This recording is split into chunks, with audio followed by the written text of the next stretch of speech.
Hey everybody, it's Safi and Marco. Just shout out movies, the only movie review show on YouTube to review movies in terms of food. And it's just Marco here once again. I am here to review Orphans of the Storm. This is a movie from the 1920s with Lillian and Gish in it. And it's funny because I was going to watch this movie when we did the 100 subscribers review where we reviewed a movie from 1921. This was one of them that they said was one of the best ones. And yeah, I was like, oh, thank God I don't have to watch that. And then I was like, I have to watch that now. And I think that the movie, I was excited for it. I thought, how could you go wrong? It's her and her real life sister. That's pretty interesting. The director, of course, he did Birth of a Nation, which was really, really good. Uh, it's set during French Revolution. That could be pretty cool. So what's gonna go wrong? Well, everything. This movie was trash. It was basic. It was literally Birth of a Nation set in France. In that regard, I am going to change my mind. There is nothing racist about Birth of a Nation because it just shows that the director he could have done that story in any setting in any time period using any groups of people, because in this movie he uses French people, French Revolution people, King Louis, Maximilian, all those people. He uses them to tell the exact same fucking story as Birth of a Nation with almost the exact same plot points, the exact same pacing. In fact, what was funny though was that this movie felt like it was longer than Birth of a Nation. Like, I was bored to tears watching this movie.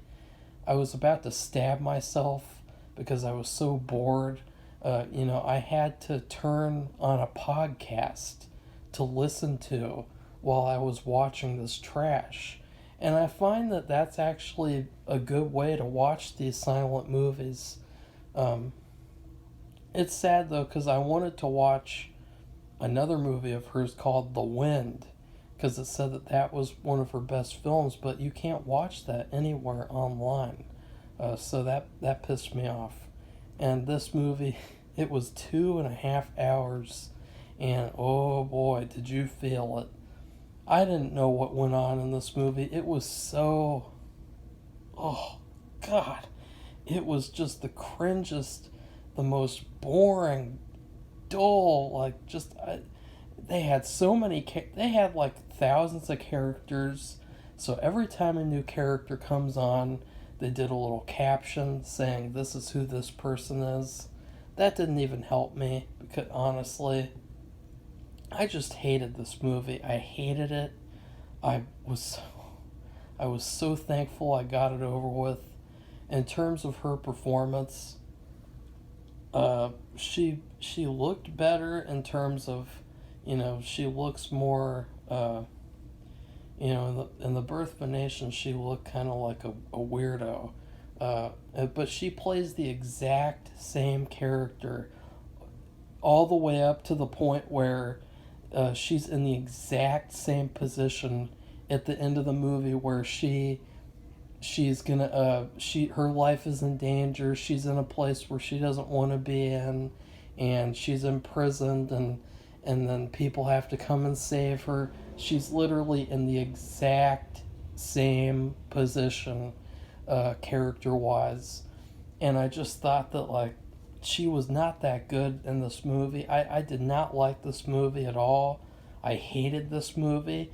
This is the worst movie I've seen of the year, including new release movies. It was bad. It was really, really bad. And what was even weirder was these sisters, they really, really liked each other because they would like kiss each other on the lips like over and over and over and over again. And I got kind of weirded out. Like, this is just You know, there's so many funny things you could probably point out in these movies like that. But I will say, at least it helps me see that, you know, there was nothing racist about Birth of a Nation.